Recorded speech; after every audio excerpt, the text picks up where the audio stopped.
ಸ್ನೇಹಿತರೆ, toxic teaser release ಆದ್ಮೇಲೆ ಕುಮಾರಣ್ಣ ಅವರು ಒಂಚೂರು ರೆಡಿ ಆಗ್ಬಿಟ್ಟಿದ್ದಾರೆ. ಕರ್ನಾಟಕಕ್ಕೆ ಬಂದೇ ಬಿಡೋಣ, ಸಿಎಂ ಆಗೇ ಬಿಡೋಣ ಅನ್ನುವಂತ ಒಂದು ಉತ್ಸಾಹ ಅವರಲ್ಲಿ ಕಾಣ್ತಾ ಇದೆ ಅನ್ಸುತ್ತೆ. ಅದಕ್ಕೆ ಅವ್ರ ಕಡೆಯವರೆಲ್ಲ leader is back, leader will be back ಅಂತ ಹೇಳ್ತಾ ಇದ್ದಾರೆ. ಅವರ ಕಮೆಂಟ್ಗಳು, ಅವರ ಒಂದು ಸ್ಟೇಟ್ಮೆಂಟ್ ಗಳನ್ನ ಗಮನಿಸಿದ್ರೆ ನನಗೇನ್ ಅನ್ನಿಸ್ತು ಅಂದ್ರೆ ಆಲ್ರೆಡಿ ಡ್ಯಾಡ್ ಇಸ್ ಹೋಮ್ ಅಂತ ಅನ್ನಿಸ್ತು ಫ್ರೆಂಡ್ಸ್. ಯಾಕೆ ಅಂತ ಕೇಳ್ತೀರಾ? ಆಲ್ರೆಡಿ ಈಗಾಗ್ಲೇ ಎಮರ್ಜ್ ಆಗಿ ಪ್ರೂವ್ ಮಾಡ್ಕೊಂಡಿರುವಂತಹ ನಮ್ ಡಿ ಕೆ ಶಿವಕುಮಾರ್ ಸರ್ ಇರುವಾಗ ಅವರನ್ನ ನೋಡಿ ಎದುರಿ 136 ಸೀಟ್ ಗೆದ್ದೇ ಬಿಟ್ರಲ್ಲಪ್ಪ ಇವ್ರ ಅಧ್ಯಕ್ಷತೆಯಲ್ಲಿ ಅಂತ ಹೇಳಿ ಕರ್ನಾಟಕ ಬಿಟ್ಟು ಡೆಲ್ಲಿ ರಾಜಕಾರಣಕ್ಕೆ ಹೊರಟವರು ಕುಮಾರಣ್ಣ ಅವರು. ಈಗ ಯಾವ್ದೋ ಒಂದು ಟೀಸರ್ ನೋಡ್ಬಿಟ್ಟು ಅದನ್ನ ಎಡಿಟ್ ಮಾಡಾಕ್ಬಿಟ್ರು ಅವ್ರ ಅಭಿಮಾನಿಗಳು ಅಂತ ಹೇಳಿ ವಾಪಸ್ಸು ನಾನು ಐ ವಿಲ್ ಬಿ ಬ್ಯಾಕ್ ಅಂತ ಹೇಳ್ತಾ ಇದ್ದಾರೆ. ಯು ವಿಲ್ ಬಿ ಬ್ಯಾಕ್, ಬನ್ನಿ, ನಿಮ್ದೇ ಕರ್ನಾಟಕ, ನೀವು ಕನ್ನಡಿಗರೇ ಕುಮಾರಣ್ಣ ಅವರೇ. ಆದ್ರೆ ಆಲ್ರೆಡಿ ಡ್ಯಾಡಿ ಹೋಮ್, ಅಣ್ಣ ಬರ್ತೀವಿ ಅಂದ್ರೆ ಯಾರು ಎದುರ್ಕೊಳ್ಳೋರಿಲ್ಲ. ಬನ್ನಿ ಬ್ರದರ್, ಇನ್ನೊಂದೆರಡು ಸತಿ ಸೋತ್ಕೊಂಡು ಹೋಗಿ ಅಂತ ಹೇಳ್ತೀವಿ ನಾವು. ಅದ್ ಏನೇ ಇರ್ಲಿ, ಯಾಕೆ ಈ ವಿಚಾರ ಬಂತು ಅಂತ ಹೇಳಿದ್ರೆ ದಿನೇ ದಿನೇ ಇವರ ಪೋಸ್ಟ್ ಫೈಟಿಂಗ್ ಜಾಸ್ತಿ ಆಗೋಗ್ತಾ ಇದೆ. ಇದನ್ನ ಗಮನಿಸಿದ್ರೆ ಕುಮಾರಣ್ಣ ಅವರು ಆಲ್ರೆಡಿ ಎದುರ್ಕೊಂಡು ಓಡೋದ್ರು ಅಥವಾ ಇನ್ನೂ ಇಲ್ಲ ಅವಕಾಶ ಇಲ್ಲ ನನಗೆ ಅಂತ ಓಡೋದ್ರು. ಅಂದ್ರೆ ರಾಜ್ಯ ರಾಜಕಾರಣವನ್ನ ಬಿಟ್ಟು ರಾಷ್ಟ್ರ ರಾಜಕಾರಣಕ್ಕೆ ಹೋದ್ರು. ಅಷ್ಟು ದೊಡ್ಡ ಮಿನಿಸ್ಟರ್ ಗಿರಿ ಕೊಟ್ರು ಕೂಡ ಅವ್ರ ಆ ಮಿನಿಸ್ಟರ್ ಗಿರಿ ಇಟ್ಕೊಂಡು ನಮ್ಮ ಕರ್ನಾಟಕ ರಾಜ್ಯಕ್ಕೆ, ನಮ್ಮ ಕನ್ನಡಿಗರಿಗೆ ಕೊಟ್ಟ ಕೊಡುಗೆ ಆದ್ರೂ ಏನು ಅಂತ ಹೇಳಿ ಈ ಭಕ್ತರು ಕೇಳೋದೇ ಮರ್ತೋಗ್ಬಿಟ್ರು. ಟೀಸರ್ ರಿಲೀಸ್ ಆಗಿದ್ದೇ ಆಗಿದ್ದು ಯಶ್ ಅವ್ರದ್ದು, ಆ ರೇಂಜ್ಗೆ ಎಡಿಟ್ ಮಾಡಿ ಕಳಿಸ್ತಾ ಇದ್ದಾರೆ. ಸರಿ, ನೀವು AI ಅಲ್ಲಿ ಎಡಿಟ್ ಮಾಡಿದ ತಕ್ಷಣ ಕುಮಾರಣ್ಣ ಅವರು ಜೋಶಾಗಿ ಏನಾದ್ರೂ ಒಂದು 1947 ಓಲ್ಡ್ ಕಂಟೆಂಪ್ರರಿ ಕಾರಲ್ಲಿ ಏನಾದ್ರು ಬಂದ್ಬಿಡಕ್ ಸಾಧ್ಯ ಇದೆಯಾ? ನೋಡ್ರಿ, ಇಲ್ಲೇ ಇರ್ಬೇಕು, ರಾಜ್ಯದಲ್ಲಿ ಇರ್ಬೇಕು, ರಾಜ್ಯದ ಜನರ ಕಷ್ಟಗಳನ್ನ ಕೇಳಿಸ್ಕೊಳ್ಬೇಕು. ಒಂದ್ಸತಿ ಹೋಗೋದು, ಒಂದ್ಸತಿ ಬರೋದು. ಅದೇನೋ 4 ವರ್ಷ ಕಷ್ಟಪಟ್ಟು ಸಿಕ್ಕಾಪಟ್ಟೆ ಯಾವುದು ಸಿನಿಮಾನೇ ಮಾಡ್ದಂಗೆ ಯಶ್ ಅವ್ರು ಮಾಡಿರೋ ಒಂದ್ ಸಿನಿಮಾ, ಆ ಟೀಸರು ಅಷ್ಟೊಂದು ಕಷ್ಟಪಟ್ಟು ಮಾಡಿರೋದನ್ನ ನೀವು ಒಂದು 24 hours ತಗೊಳ್ಳಿಲ್ಲ, ಮೋರ್ ದೆನ್ ಒಂದು 24 hours ತಗೊಳ್ಳಿಲ್ಲ, ಲೆಸ್ ದೆನ್ 24 hours ಅನ್ಕೊಂತೀನಿ. ಅಷ್ಟರಲ್ಲಿ ಎಡಿಟ್ ಮಾಡ್ಬಿಟ್ಟು ಕುಮಾರಣ್ಣ ಅವ್ರನ್ನ ಒಂದು ಪಂಚೆ ಹಾಕಿ ಕಾರಿಂದ ಇಳಿಸ್ಬಿಟ್ರೆ ಅವ್ರೇನಾದ್ರು ಸಿನಿಮಾದಲ್ಲಿ ಆಕ್ಟ್ ಮಾಡೋದು ಅನ್ಕೊಂಡ್ರೇನ್ರಿ? ಇದು ರೀಲ್ ಅಲ್ಲ, ರಿಯಲ್ ಇದು ರಾಜಕಾರಣ. 136 ಸೀಟ್ ಗೆದ್ದಿರೋದೇನ್ ಸುಮ್ಮನೆ ಅಲ್ಲ. ಅವರೇ ನಿಂತ ಕ್ಷೇತ್ರದಲ್ಲಿ ಅವ್ರ ಸ್ವಂತ ಮಗ ಸೋತೋಗ್ತಾರೆ. ನೆನ್ಪಿದ್ಯಾ ನಿಮ್ಗೆ ಚನ್ನಪಟ್ಟಣ ರಾಜಕಾರಣ ಏನಾಯ್ತು ಅಂತ? ಸೊ ನೀವು ಅರ್ಥ ಮಾಡ್ಕೊಳ್ಬೇಕು ಫ್ರೆಂಡ್ಸ್. ನಾವೇನ್ ಹೇಳಿದ್ರು ನಿಮಗೆ ಬೇಜಾರ್ ಅನ್ಸತ್ತೆ ಕೆಲವೊಮ್ಮೆ. ಹೇಳಕ್ ಚೆನ್ನಾಗಿರತ್ತೆ, ನೀವು ಸುಮ್ಮನೆ ಪ್ರೋತ್ಸಾಹ ಕೊಟ್ಬಿಡ್ತೀರಾ. ಕುಮಾರಣ್ಣ ಅವ್ರು ವಾಪಸ್ ಬಂದ್ರೆ ಇಲ್ಲಿಗೆ ಏನ್ ಕತೆ ಅವ್ರದ್ದು ಅನ್ನೋದನ್ನ ನೀವು ಆಲೋಚನೆ ಮಾಡ್ಬೇಕು. ಏನು ಇಲ್ಲಿ ಏನು ಒಂದು ಅಡಿಪಾಯ ಹಾಕೊಂಡಿದಾರ ಅವರು ಅವ್ರ ಪಕ್ಷನ ಗೆಲ್ಸೋದಕ್ಕೆ. ಅವ್ರ ಮಗ ನೋಡಿದ್ರೆ ಇವಾಗೊಂದು ಸ್ಟೇಟ್ಮೆಂಟ್ ಕೊಡ್ತಾರೆ, ಮಾಯ ಆಗೋಗ್ತಾರೆ, ಕಾಣಿಸೋದೇ ಇಲ್ಲ. ಅವ್ರ ಅಣ್ಣನ ಮಕ್ಕಳು ನೋಡಿದ್ರೆ ನಿಮ್ಗೆ ಗೊತ್ತು, ಒಂದಷ್ಟು ಕೇಸ್ಗಳನ್ನ ಹಾಕೊಂಡು ಒಬ್ರಂತೂ ಪರ್ಮನೆಂಟ್ ಆಗಿ ಒಳಗಡೆ ಫಿಕ್ಸು. ನಿಮ್ಗೆ ಗೊತ್ತಿದೆ ಹಾಸನದ ಜನತೆಗೆ ಅವರ ಕುಟುಂಬ ಮಾಡಿರುವಂತಹ ಅನ್ಯಾಯ, ಅಸಭ್ಯ, ಇದನ್ನ ಹೇಳಕ್ಕೂ ನಾಚಿಕೆ ಆಗ್ಬೇಕು ಹೆಣ್ಮಕ್ಳಿಗೆ. ಅಷ್ಟು ದರಿದ್ರ ಕೆಲಸ ಮಾಡಿ ಜೈಲ್ ಸೇರ್ಕೊಂಡಿರೋದು.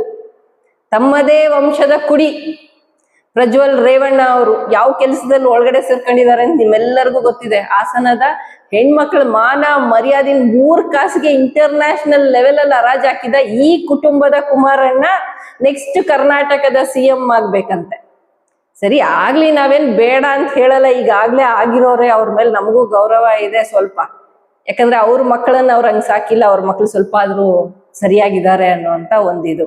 ಆದ್ರೂ ನಮ್ಮ ವಂಶದ ಕುಡಿ, ನಮ್ಮ ಅಣ್ಣನ ಮಗ ಈ ರೀತಿಯಾದ ಒಂದು ಕೆಲಸ ಮಾಡ್ದ ಅಲ್ಲ, ಕಂತ್ರಿ ಕೆಲಸ ಮಾಡ್ದ ಅಲ್ಲ ಅಂತ ಹೇಳಿ ಈ ತರ ವರ್ಡ್ಸ್ ಯೂಸ್ ಮಾಡ್ಬಾರ್ದು. ಬಟ್ ಸ್ಟಿಲ್ ಯಾವ್ದೋ ಒಂದು ಲಿಮಿಟೇಷನ್ ಅಲ್ಲಾದ್ರೂ 1-2 ಬೈಲಿಲ್ಲ ಅಂದ್ರೆ ಸಮಾಧಾನ ಆಗಲ್ಲ. ಅಷ್ಟು ಆಕ್ರೋಶ ಬರುತ್ತೆ ಆ ಘಟನೆ ನೆನ್ಸ್ಕೊಂಡ್ರೇನೆ. ಒಂದು ವಯಸ್ಸಾದ ಮುದುಕಿನೂ ಬಿಡದೆ ಇರುವಂತಹ ಅವ್ರ ಅಣ್ಣನ ಮಗ ಮಾಡಿರೋ ಸಿನಿಮಾಗಳು, ಏನು ಆ ವಿಡಿಯೋಗಳು, ಅದನ್ನ ಜರ್ಜರು ನೋಡಕ್ಕಾಗಿರತ್ತೋ ಇಲ್ವೋ ನನಗೆ ಗೊತ್ತಿಲ್ಲ. ಅಂತ ಒಂದು ಶಿಕ್ಷೆ ಅನುಭವಿಸ್ತಾ ಇರುವ ಆ ಕುಟುಂಬದ ವ್ಯಕ್ತಿ ಈಸ್ ಬ್ಯಾಕ್ ಅಂತ ಹಾಕತ್ತಿರಲ್ಲ. ಅದು ಆತರ ಒಂದು ಟೀಸರ್ ನೋಡ್ಬಿಟ್ಟು, ಅಡಲ್ಟ್ ಟೀಸರ್ ನೋಡ್ಬಿಟ್ಟು. C it's A good teaser, ಇಲ್ಲ ಅಂತಲ್ಲ. ಅದಕ್ಕೆ ನೀವು ಹೋಲಿಸ್ಕೋತೀರಿ ಅಂದ್ರೆ ಕರ್ನಾಟಕದ ಪರಿಸ್ಥಿತಿ ಹೆಂಗಿರ್ಬೇಡ ಮುಂದಿನ ದಿನಗಳಲ್ಲಿ, ಅದನ್ನ ನಾವು ಆಲೋಚನೆ ಮಾಡ್ತೀವಿ ಜನಸಾಮಾನ್ಯರು ಓಟ್ ಹಾಕೋರು. ಮೊದ್ಲಿಗೆ ಕುಮಾರಣ್ಣ ಅವರು ಹಾಸನ ಜಿಲ್ಲೆಗೆ ಹೋಗಿ ಅವ್ರ ತಂದೆಯವರನ್ನ ಅವರ ಮಗನನ್ನೆಲ್ಲ ಕರ್ಕೊಂಡೋಗಿ ನಮ್ಮ ವಂಶದಿಂದ ನಮ್ಮ ಕುಟುಂಬದ ಕುಡಿಯಿಂದ ಇಲ್ಲಿನ ಹೆಣ್ಮಕ್ಳಿಗೆ ಕುಟುಂಬಗಳಿಗೆ ಅನ್ಯಾಯ ಆಗಿದೆ ಅಂತ ಹೇಳಿ ಹಿಂಗ್ ಕೈ ಮುಗಿದು ಕ್ಷಮೆ ಕೇಳಿ, ಫಸ್ಟ್ ಕ್ಷಮೆ ಕೇಳಿ ಅಲ್ಲಿನ ಜನರು ಕ್ಷಮಿಸಿದ್ದಾರೆ ಅಂತಾದ್ರೆ, ಅಲ್ಲಿನ ಹೆಣ್ಮಕ್ಳು ಅವ್ರಿಗೆ ಕ್ಷಮೆ ಕೊಟ್ರು ಅಂತಾದ್ರೆ, ಆಮೇಲೆ ಅವರು ಅಣ್ಣ ಈಸ್ ಬ್ಯಾಕ್ ಅಂತ ಹಾಕೊಳ್ಳಿ, ಲೀಡರ್ ಈಸ್ ಬ್ಯಾಕ್ ಅಂತ ಹಾಕೊಳ್ಳಿ, ಲೀಡರ್ ವಿಲ್ ಬಿ ಬ್ಯಾಕ್ ಅಂತ ಹಾಕೊಳ್ಳಿ, ನೀವ್ ಏನ್ ಬೇಕಾದ್ರೂ ಹಾಕೊಳ್ಳಿ. ಆಲ್ರೆಡಿ ಡ್ಯಾಡ್ ಈಸ್ ಹೋಮ್, ಅದನ್ನ ನಾನು ಆಲ್ರೆಡಿ ಹೇಳಿದ್ದೀನಿ. ಸಿ, ನೀವು ಜಾತಿ ರಾಜಕಾರಣ ಮಾಡಕ್ ಹೊರಡ್ಬೋದು, ಅಥವಾ ಇನ್ಯಾವುದೋ ರಾಜಕಾರಣ, ಏನು ಅಡ್ಜಸ್ಟ್ಮೆಂಟ್ ರಾಜಕಾರಣ ಬಿಜೆಪಿ ಜೊತೆಗೆ ಮಾಡಕ್ ಹೋಗ್ಬೋದು, ವಿಲೀನ ಕೂಡ ಆಗ್ಬಿಡ್ಬೋದು. ಬಿಜೆಪಿ ಒಂದು ವೇಳೆ ಗೆದ್ರೆ ಕುಮಾರಣ್ಣನೇ ಸಿಎಂ ಅಂತ ಹೇಳಿ ಅವರೇ ಹೇಳ್ಬೋದು ಬಿಜೆಪಿ ಅವರು, ಯಾಕಂದ್ರೆ ಅವರಲ್ಲಿ ನಾಯಕರಿಲ್ಲ, ಅದನ್ನ ನಾನು ಒಪ್ಕೊಳ್ತೀನಿ.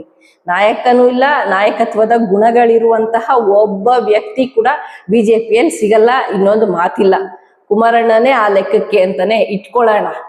ಆದ್ರೆ ಸತತವಾಗಿ 5 ವರ್ಷ ಶ್ರಮದಿಂದ ಅವ್ರು ಕೊಟ್ಟ ಆಶ್ವಾಸನೆಗಳನ್ನು ಇವತ್ತುಗೊಳಿಸ್ಕೊಂಡಿರುವಂತಹ ಕಾಂಗ್ರೆಸ್ ಸರ್ಕಾರ ಹಾಗೂ ಅದರ ಅಧ್ಯಕ್ಷರು, ಇದ್ರ ಬಗ್ಗೆ ಮಾತಾಡುವಾಗ ನೀವು ಸ್ವಲ್ಪ ಆಲೋಚನೆ ಮಾಡ್ಬೇಕಲ್ವಾ. ಫೈಟ್ ಕೊಡಬೇಕು ಅಂದ್ರೆ ಅದೇ ರೇಂಜ್ಗೆ ಇರ್ಬೇಕು ಗುರು. ಇವಾಗ ಡಿ ಕೆ ಶಿವಕುಮಾರ್ ಅವರು ಆಶ್ವಾಸನೆ ಕೊಟ್ರು ಅವ್ರ ಅಧ್ಯಕ್ಷರಾಗಿರುವಾಗ, ನೋಡಿ ನಾವು 5 ಗ್ಯಾರಂಟಿಗಳನ್ನ ಕೊಡ್ತೇವೆ, ಪಂಚ ಗ್ಯಾರಂಟಿಗಳನ್ನ ಅಂತ. ನಾವು ಗೆದ್ದಿದ್ದೀವಿ, ಪಂಚ ಗ್ಯಾರಂಟಿಗಳನ್ನು ಕೊಟ್ಟಿದೀವಿ. ಕುಮಾರಣ್ಣ ಯಾಕೆ ಹೋಗ್ಬಿಟ್ಟು ಸೆಂಟ್ರಲ್ ಅಲ್ಲಿ ಕುತ್ಕೊಂಡಿದ್ದಾರೆ? ಏನ್ ಮಿನಿಸ್ಟರ್ ಆಗಿದ್ದಾರೆ ಅವರು? ಆ ಮಿನಿಸ್ಟ್ರಿಯಿಂದ ಕರ್ನಾಟಕ ರಾಜ್ಯಕ್ಕೆ ಯಾವೆಲ್ಲ ಕೊಡುಗೆಗಳನ್ನ ತಗೊಂಡು ಬಂದಿದ್ದಾರೆ, ಅದರಿಂದ ಕರ್ನಾಟಕ ರಾಜ್ಯಕ್ಕೆ ಏನ್ ಉಪಯೋಗ ಆಯ್ತು? ಯಾಕೆ ಅವ್ರಿಗಿದ್ದಂತಹ MLA ಒಂದು ಸ್ಥಾನವನ್ನ ಬಿಟ್ಕೊಟ್ರು, ಕಾಂಗ್ರೆಸ್ಗೆ ಬಿಟ್ಕೊಟ್ರು, ದಟ್ ಈಸ್ ಸೆಕೆಂಡ್ರಿ. ನಮ್ಗೆ ಬಿಟ್ಕೊಟ್ಬಿಟ್ಟೋದ್ರು, ಸೋತೋದ್ರು ಅಂತ ಅರ್ಥ. ಸೋತು ಸುಣ್ಣ ಆಗಿ ಡೆಲ್ಲಿ ಸೇರ್ಕೊಂಡಿರೋ ಕುಮಾರಣ್ಣ ಅವರು ನೆಕ್ಸ್ಟ್ ಈಸ್ ಬ್ಯಾಕ್ ಅಂತ ಹಾಕೊಂಡ್ರೆ ನಾವ್ ಏನ್ ಹೇಳ್ಬೇಕು ಹೇಳಿ? ನಾವು ಕೌಂಟ್ರ್ ಕೊಡ್ಲೇಬೇಕಾಗತ್ತೆ, ಮತ್ತೆ ಪ್ರಶ್ನೆ ಮಾಡ್ಲೇಬೇಕು. ಕರ್ನಾಟಕಕ್ಕೆ ಬರ್ಬೇಕಾಗಿರೋ ಅನುದಾನದ ಬಗ್ಗೆ ಬಾಯೇ ಬಿಚ್ತಾ ಇಲ್ಲ.